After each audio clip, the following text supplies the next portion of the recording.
जय हिंद छात्रों, स्वागत है आप सभी का सनराइज क्लासेज में। हम एसएससी जीडी के सिपाही बैच के अंतर्गत शुरू कर दिया है हमने इतिहास को पढ़ना प्रारंभ। ठीक है, तो इतिहास के अंतर्गत हमने मध्यकालीन भारत का इतिहास को लगाया है, जिसमें से हमने इस्लाम का स्वरूप की बात की थी।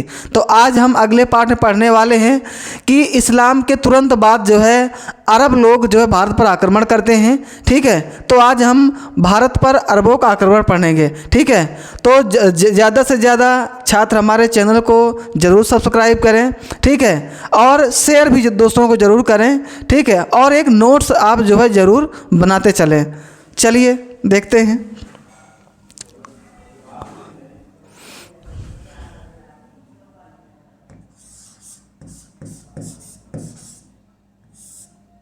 भारत पर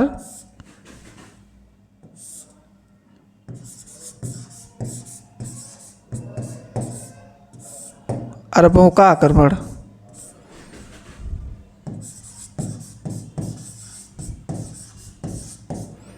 ठीक, अरब आक्रमण को ही अरबों का आक्रमण, मतलब कई लोग भाई सम्मुखी है तो इसलिए अरब आक्रमण। ठीक है,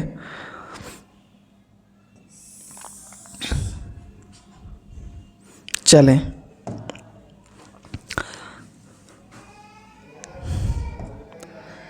इसमें जो है एक मानचित्र बनाएंगे हम, छोटा सा काम चलाने के लिए जो है।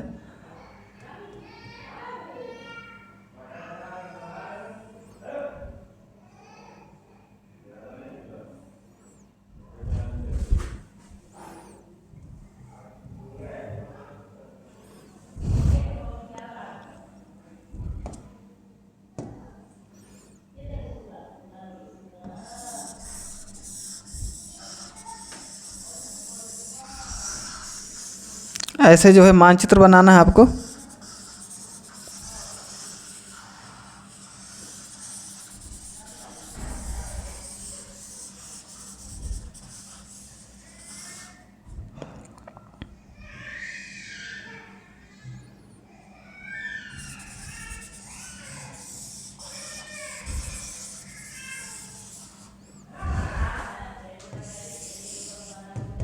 देखें,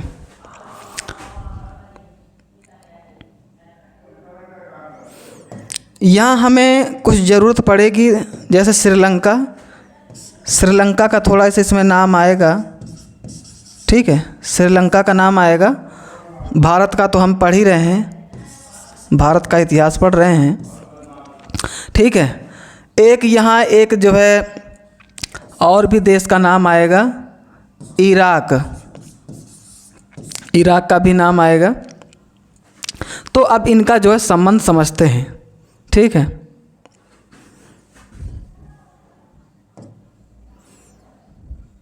चलो देखिए, इसमें से कुछ बातें कि जो है कुछ मौखिक बतानी पड़ती हैं।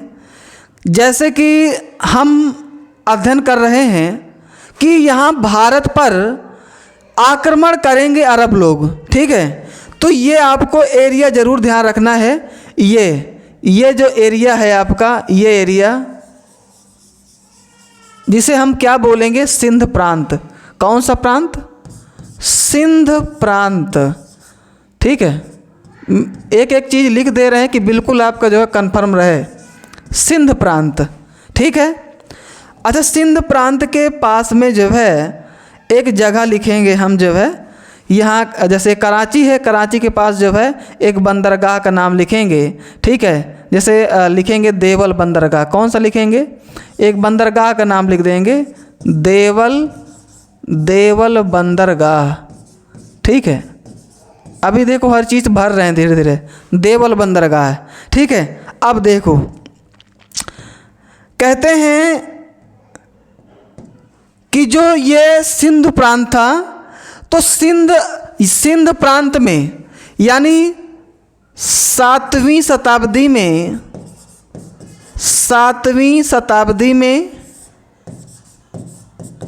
सिंध प्रांत का शासक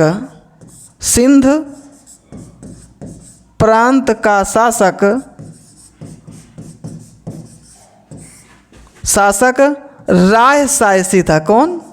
राय सायसी था। यानी जो है 7वीं शताब्दी में सिंध का जो शासन था, ठीक है, पहले अच्छा जैसे राय वंश के हाथों में था। अच्छा ये जो था ये सिंध प्रांत का शासन पहले किसके हाथों में था? ये राय वंश के हाथों में था।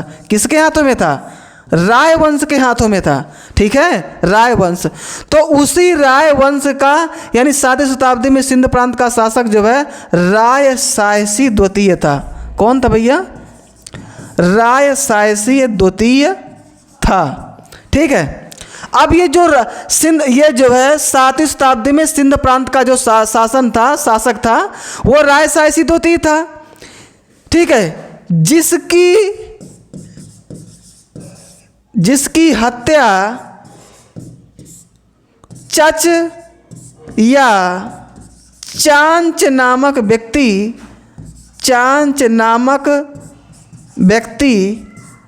कर देता है और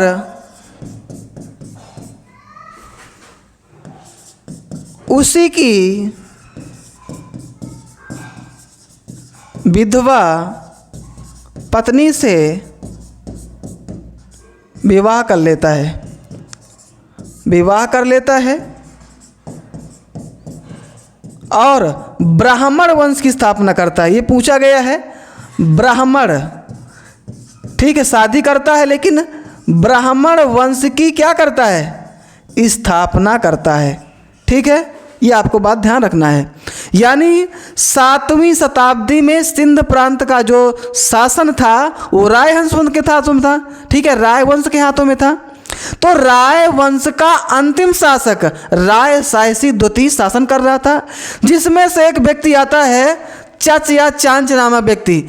तो चच या चांच नामक व्यक्ति उसकी हत्या कर देता है और ब्राह्मण वंश की स्थापना करता है। ठीक है, अब देखो क्या होगा आगे कहानी। इसमें से ध्यान देना आपको जो है अगला, यानी चच नामक व्यक्ति के 2 पुत्र थे। कितने भैया? 2 पुत्र थे। जिसका इसमें नाम एक का होगा पहले दाहिर और दूसरे का जो नाम है दाहिर सी है। मिलते जुलते नाम है, एक का दाहिर सी है, एक केवल एक दाहिर। ठीक है, ये जो है आपको पहले दूसरे नाम ध्यान रखना है। ठीक है, कहते हैं कि सिंध प्रांत का जो तत्कालिक ये लड़ने झगड़ने का जो कारण बना, ये सिर्फ पैदा करा कौन? दाहिर ये पैदा किया इसको। ठीक है, अब दाहिर के बारे में देखो। अब कैसे इनका जो है हम पढ़ते हैं कि देखो क्या था कि श्रीलंका से जो जहाज जाते थे, श्रीलंका से इस तरह देखना, तो यानी जो ये देवल बंदरगाह है, तो देवल बंदरगाह पर इस दाहिर, क्योंकि यहाँ का सिंध प्रांत का जो फिर ये राजा था भाई, यहाँ का जो राजा बनेगा यानी सिंध प्रांत का राजा कौन? दाहिर। ठीक है, दाहिर बना। ठीक है, दाहिर जो है दाहिर बनता है शासन। ठीक है, राजा बना सिंध प्रांत का राजा दाहिर। तो क्या हुआ कि जब इनके बंदरगाहों को, जहाज़ों को, यानी जहाज़ों को लूटना और औरतों को अपमानित करना, ये काम था किसका? दाहिर के सैनिकों का। किसका था ये काम? दाहिर के किसका था? सैनिकों का काम था। इसके जो लोग थे सैनिकों का काम था। तो जो भैया यहाँ इराक है, ठीक है, तो इराक का एक शासक था जिसका नाम था अल हज्जाज, यानी हज्जाज। अब देखो तो भैया क्या हुआ, ये जो इराक का शासक है अल हज्जाज, इसका पूरा नाम है अल हज्जाज। तो अल हज्जाज ने दाहिर से कहता है कि भाई एक काम करो, अपने सैनिकों को मना कर लो कि हमारे बंदरगाहों को या जहाज अपने देवल बंदरगाह पर हमारे जहाज़ों को ना लूटें। ठीक है। तब ये बात सुन के दाहिर और बड़ा खुश होता है, कहता मैं नहीं मना करने वाला। ठीक है। तो जब ये मना ना किया तब अल हज्जाज गुस्से में आ गए और देखना क्या किया फिर, यानी अल हज्जाज ने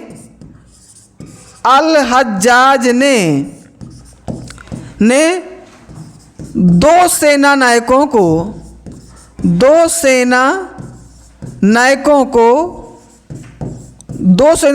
को यानी कौन कौन नाम, उबैदुल्लाह और दूसरा आपका बुदेल को सिंध प्रांत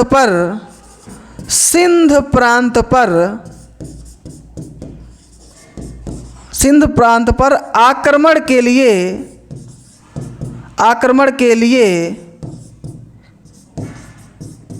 711 ईस्वी में भेजा। कब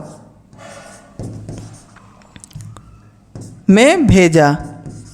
अब देखो यहां समझना, 711 ईस्वी में भेजता है कौन?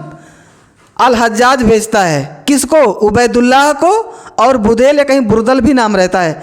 तो इन दोनों को भेजता है गुस्से में आकर, है ना, कि भाई मना नहीं कर रहा है, तो यानी अब युद्ध की बात हो ही गई। ठीक है। तो इस समय से क्या किया कि दो सेनानायकों को भेजा, यानी उबैदुल्लाह को भेजा और बुदेल को भेजा। तो उधर भी ये बात दाहिर भी समझ गया था कुछ गड़बड़ तो होगा अब। तो भैया यही दाहिर, और आपको मालूम होगा दाहिर का एक और लड़का था जिसका नाम था जय सिंह। क्या नाम था उसका? जय सिंह। तो इन उबैदुल्लाह और बुदेल को, दोनों सेना नायकों को, ये जो दाहिर है, कौन? ये दाहिर जो है, ध्यान देना इधर बोर्ड में, ये दाहिर दोनों सेना नायकों को, यानी उबैदुल्लाह को और साथ में बुदेल को, इन दोनों की ये हत्या कर देता है। क्या भैया? हत्या कर देता है। ठीक है। तो देखो दोनों लोगों को बाप बेटों ने मार दिया, यानी दाहिर और जय सिंह ने दोनों को मार दिया। तो ये लड़ने की भावना और क्रोश बढ़ गई। इसके बाद जो है ये जो अल हज्जाज हैं, ये जो है अब एक महत्वपूर्ण किरदार को भेजेंगे। यानी ध्यान रखना, परीक्षा में पूछा गया है कि मतलब सिंध पर पहला आक्रमण कब असफल रहा? तो 711 का। देखो दोनों लोग मर गए, अल हज्जाज के व्यक्ति मारे गए, तो यानी जो उसका जो आक्रमण रहा वो क्या रहा? असफल रहा। इसको ध्यान दें। अब देखेंगे सफल भी बनेगा। ठीक है। बात करते हैं। देखो यहाँ तो ये 711 का जो आक्रमण है सिंध प्रांत में वो क्या रहा? असफल। अब देखिए आगे की बात।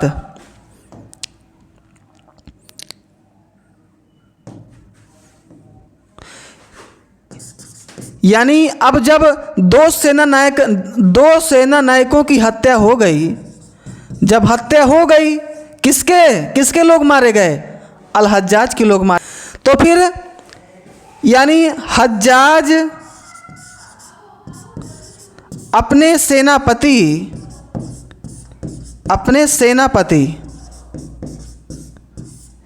सेनापति को भेजेगा। भाई कोई जब लड़ाई होता तो डायरेक्ट मेन आदमी थोड़ा जाता है ना। पहले लोगों को भेजते हैं कि जा यार तू भाई जा करके देख के आ, है ना, जब तेरे से नहीं संभलेगा देखा जाएगा। तो वैसे ही भांति दो लोग पहले गए थे, उस मोर्चा को नहीं संभाल पाए, इसलिए हज्जाज अपने सेनापति मुहम्मद बिन कासिम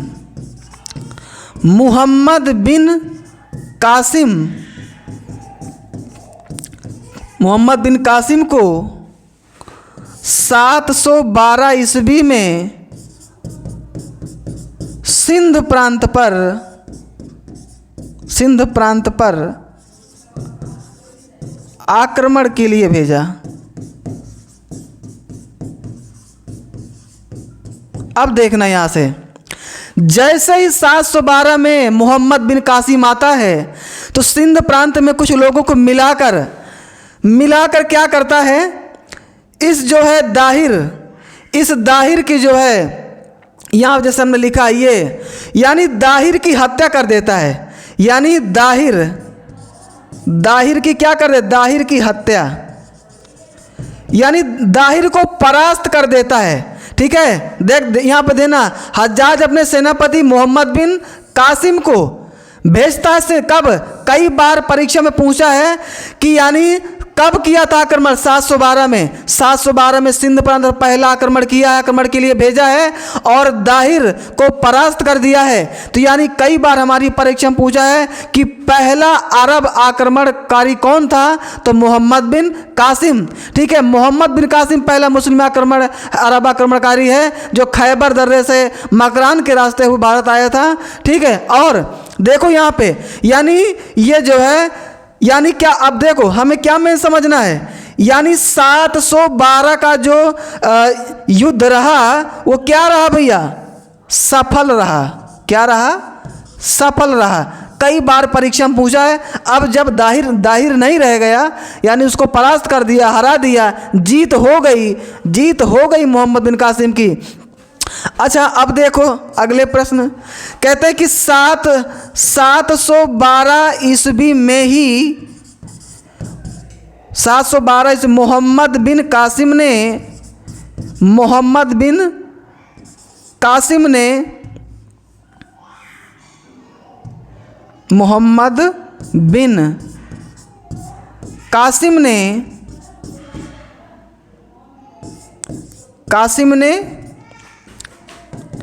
देखो 712 में मोहम्मद बिन कासिम ने सर्वप्रथम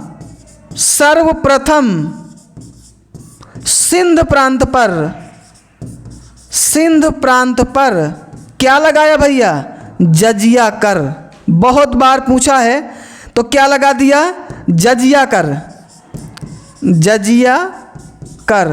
ठीक है, यानी भारत पर पहला कर लगाने वाला कौन है, मोहम्मद बिन कासिम सिंध प्रांत में 712 ईस्वी में जजिया कर लगाता है और ब्राह्मणों को छोड़कर। ये बात ध्यान रखना है। ठीक है, क्योंकि देखो सिंध प्रांत में पहले ब्राह्मण वंश की स्थापना हुई थी, ये ब्राह्मण वंश।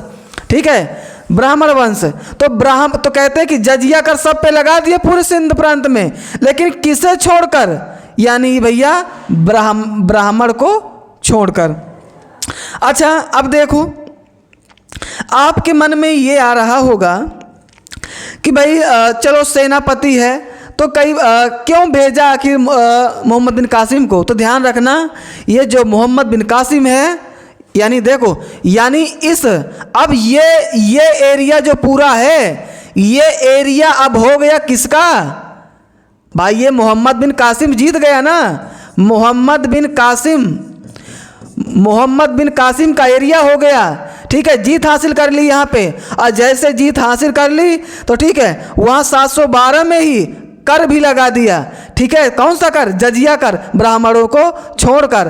तो कहते हैं कि ये जो मोहम्मद बिन कासिम था, तो ये अल हज्जाज का क्या था, तो एक तो आप देखें कि सेनापति था।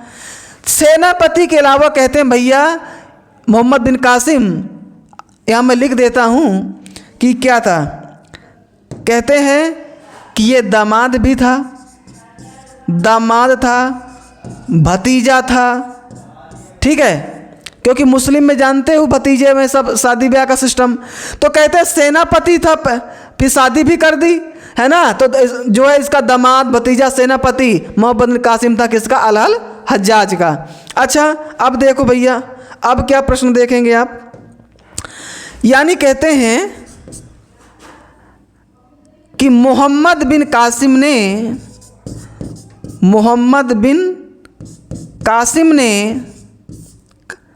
ने सिंध प्रांत पर स्वर्ण सिक्के चलाए।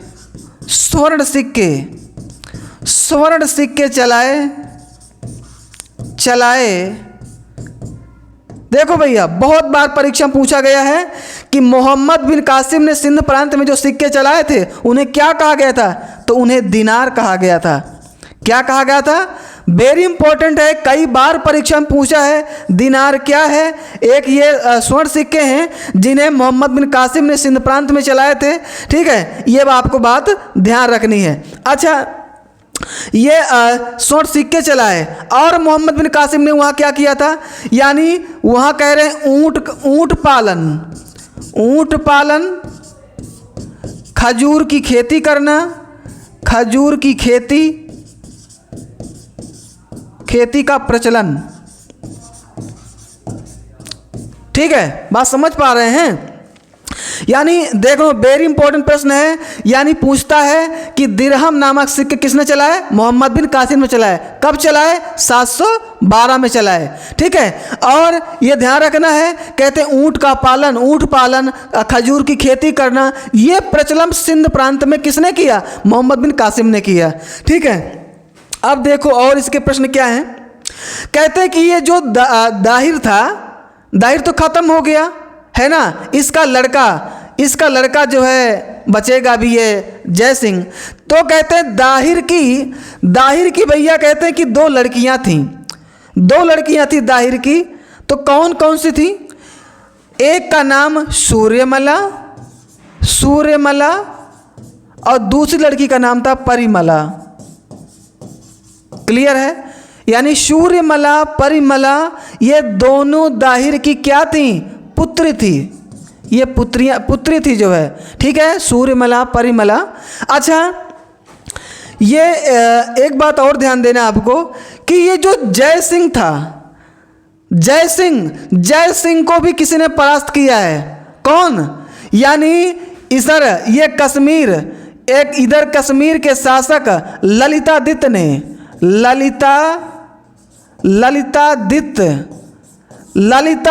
ने पराजित किया था किसको?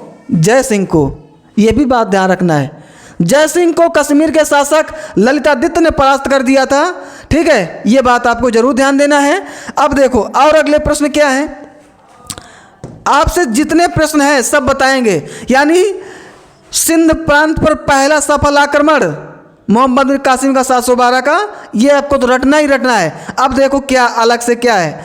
कहते हैं कि यहाँ जो सिंध प्रांत का एक राज्यपाल नियुक्त किया था मोहम्मद बिन कासिम ने, यानी यहाँ का एक शासक बनाया था जो है, ठीक है, बनाया था मोहम्मद बिन कासिम ने।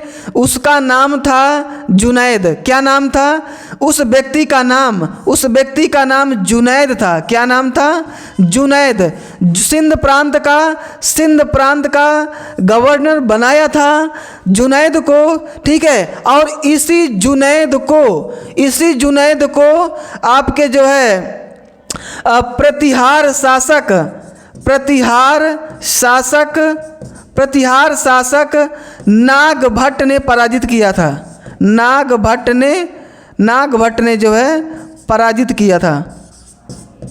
ठीक है, पराजित किया, ये भी ध्यान रखना है। ठीक है, अच्छा, अब ये कहते हैं कि जो सिंध प्रांत में हमें विजयी मिल गई, तो सिंध प्रांत की विजयी का जीत का वर्णन कौन करता है? तो एक ग्रंथ का नाम पूछा जाता है, बहुत बार पूछा जाता है, इसको आपको ध्यान रखना। यानी कहते हैं कि देखो, अच्छा, ये इसमें जो है